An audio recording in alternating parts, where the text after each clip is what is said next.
The corner room is one of the deepest on this roster, and it is going to be full of roster battles today. From the land of the free and the home of the Chiefs, this is the Locked On Chiefs podcast. You are Locked On Chiefs, your daily Kansas City Chiefs podcast. Part of the Locked On Podcast Network, your team every day. And welcome back to another episode of Chiefs Overtime. I am Chris Clark from Chiefs Corner, and today's episode is brought to you by Kalshi. For a limited time, download the Kalshi app and use code Locked On to get $10 when you trade $10 on Kalshi. Now, when you look at this, this comes down to what do you have to have at the corner position? We're going to talk about that a little bit later in the show, but we're going to start talking about the position battles. And I do want to clarify this going into it. If you look at this group, it becomes a question of how many DBs are you going to end up with? And I say it that way because there's a lot of questions as to where Christian Roland-Wallace is really going to be slated. Even though he seems to be your starting nickel corner, he seems to be the slot corner that they seem to bring in, even though he's listed as a safety. So when you look at this, it's a question. Okay, if you're going to keep 5 corners and they're listed as corners, who are those going to be? And you're going to probably keep 5 safeties. So let's look at it from that perspective and say Christian Roland-Wallace is kept as a safety. That's fine. He's not going to count in the 5 corners. With that, there are 3 that are absolutely guaranteed to be on this roster in Mansoor Delane and Nohl Williams and Jadon Canady. All 3 of those are guaranteed to be on this roster as corners. Then it becomes a little bit tricky, because if you look at the depth chart that was released, Sneed and Kristian Fulton are listed ahead of Mansoor Delane, or it sees Mansoor Delane is right behind Nohl Williams, so he's not listed in the same scenario, but Sneed is listed as the top corner, and then Nohl Williams is the other corner, and then you have Kristian Fulton and Mansoor Delane are 3 and 4. I just don't see how a situation where Sneed is going to be on this roster and Kristian Fulton is going to be on this roster, because again, you're not going to more than likely have your starting slot corner be classified as a corner, and you're keeping only 5 if that's the case, because Christian Roland-Wallace is going to be on this roster regardless as a safety. So when you start looking at that, is Sneed on this roster? Based on the things that they've talked about, based on the press conferences, based on everything else, it seems like Sneed is on this roster. So the question then becomes, is Kristian Fulton on this roster? And I think that there's a competition between those 2, because when you look at it, you can't really have both, because when you break it down and you start looking at what is going to be needed for special teams, you can't have a guy like Kristian Fulton be your 5th corner. He's not a special teams guy. Sneed has no business being a special teams guy. So you're going to have other players other than both of those guys on this roster. So what it comes down to is there's a battle between Sneed and Kristian Fulton, and as it sits right now, it sure seems like Sneed is in the lead in that regard. Jadon Canady is probably slot corner 3, maybe slot corner 2, just depends on the week. But it doesn't matter. He was drafted by them. They're not going to cut a 4th-round pick. He is somebody that looks like he can be a core special teams player. So I do think that kind of makes a difference in what is going to happen. And then it just becomes a question of what else can you do? Because you have Kader Kohou on this roster right now.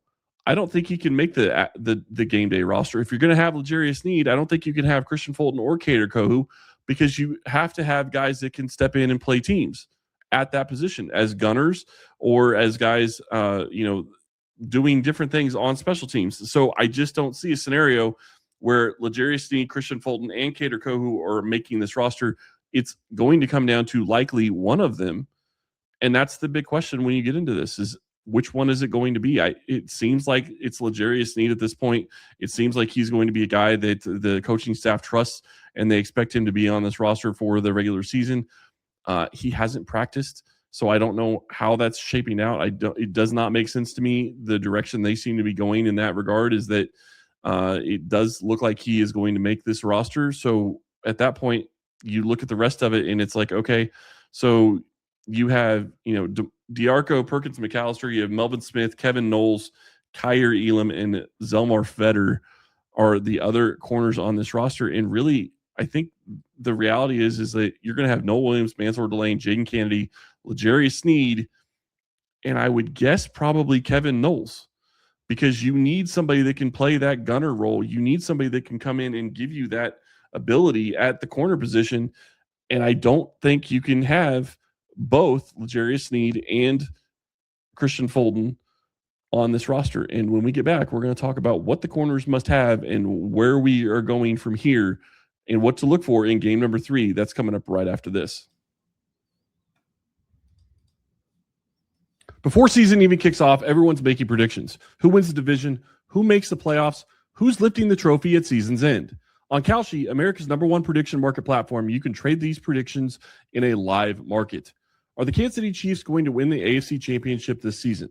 The Chiefs are currently trading at about a 13% probability, meaning a $100 trade would pay out almost $785 if they take home the title. On Kalshi, you're trading against peers in a live market, meaning there's no house. And as the probability changes, you can buy in and out of your position.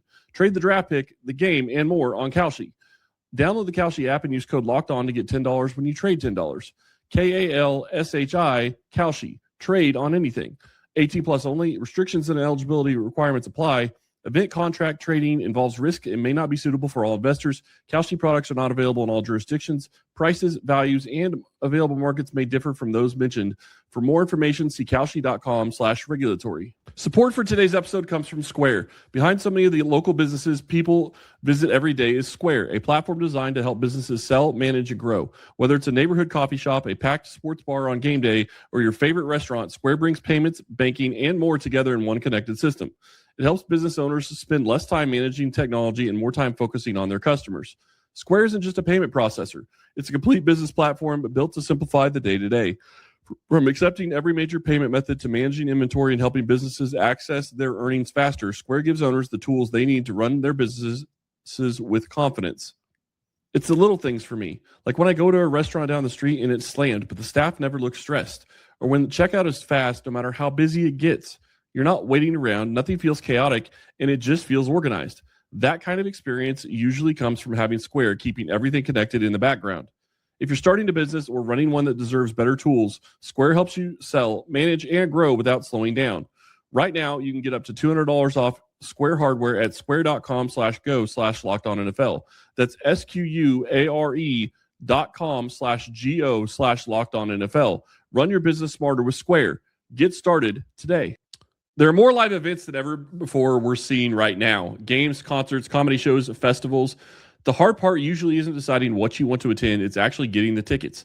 Between long wait times, confusing checkout processes, and surprise fees, buying tickets can sometimes feel harder than it should. That's why so many fans are turning to Game Time. The app is built to make buying tickets simple with upfront pricing, seat views before you buy, and exclusive savings opportunities that help you get to the events you want without the usual hassle. There's just something different about being there live. If you've ever been to a game at Arrowhead, you absolutely know what I'm talking about. Whether it's the crowd reaction, the energy in the building, or a moment that everyone experiences together, it's one of those things that doesn't truly translate through a screen. Take the guesswork out of buying tickets to every type of event with Game Time. Download the Game Time app, create an account, and use code LOCKEDON for $20 off your first purchase. Terms do apply.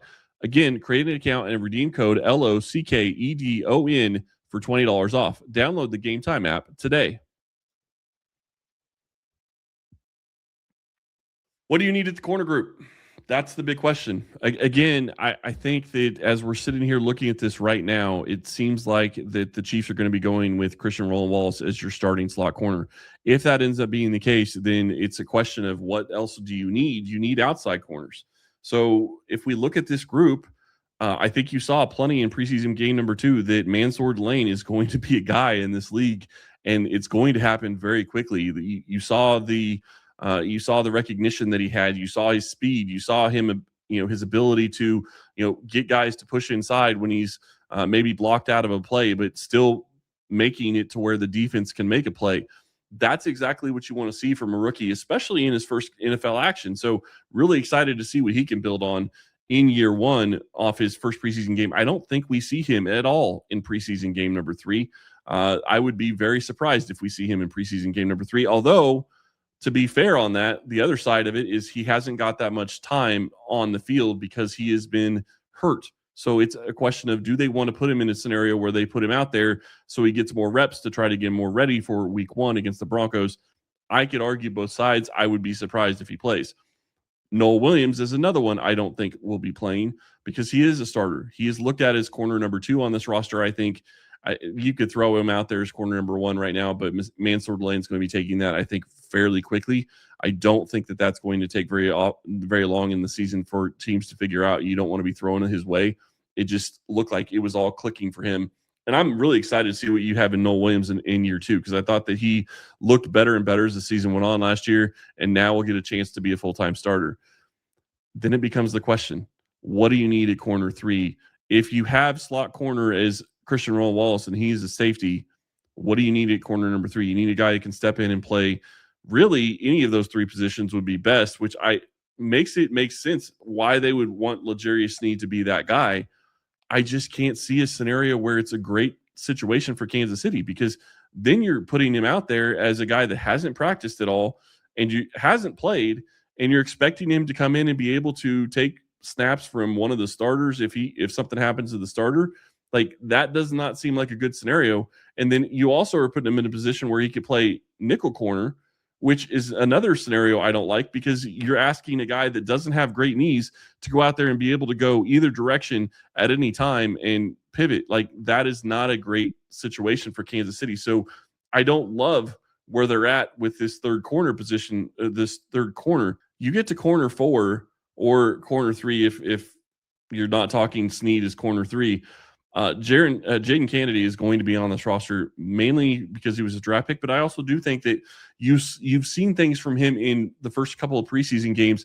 He's still a work in progress. He's going to be somebody that needs more times, more snaps, but he is going to be a core special teamer for you. He is going to be a guy that's going to be out there on special teams, whether it's punt block or punt return or punt team, or it could even be a situation where he's out there on, the field goal block. I'm pretty sure I saw him out there multiple times on field goal stuff in that regard. So it's not going to shock me if he is a core special teamer and not somebody that really plays a lot of snaps for Kansas City this season. So it really comes down to corner number 5. Who's it going to be? And to me, what you need at corner number 5 is you need somebody that you hope can step in and give you some solid snaps if need be. But if they're going to be active on game day, you're going to need somebody that can play special teams that could be a gunner for you at corner 5. I just don't see anybody else on the roster really that fits that role other than Kevin Knowles. Kristian Fulton can step in and maybe give you snaps as a starting corner. Sure. But I don't think you can have both L'Jarius Sneed and Kristian Fulton on this roster. Now, there's a scenario where this is possible by chance that you have L'Jarius Sneed as somebody you put on IR early on in the season, or before the season starts, and you are able to activate him a little bit later. But then why are you keeping him? Because at that point he's already injured and he hasn't really played, he hasn't really practiced. So I don't see that scenario playing out well. I thought maybe L'Jarius Sneed could be a guy that they would put on the practice squad. But if you can't practice, I don't see why you'd be doing that either. So to me, I think Kristian Fulton is the odd man out. I do think that it's going to be a struggle for him to make the roster. It'll be very curious, and that will be very telling. Where does he line up, and when does he line up when the game starts on Friday? Because that is going to be an idea of how much they think he's going to be on this roster. Because you could go a couple different ways with that as well, because it could be they put him out there as the starting corner, and then he's basically auditioning for 31 teams most of the game. Or they put him in really late because they don't want him to get hurt. And then he's still, basically auditioned for most of the league based on his other stuff that he's been doing. Regardless, the Chiefs are going to have to make a salary cap move at some point, and Kristian Fulton is probably the one that makes the most sense, whether it comes via trade or it comes via cut. I just don't see him on the roster. I think Kevin Knowles is that guy. Something to watch on Friday. That's going to be it for us today. Thank you all for listening. Go like and subscribe on YouTube. We do truly appreciate it. Let me know in the comments who you think is going to be on this roster at corner. Thank you again, and we will talk to you later.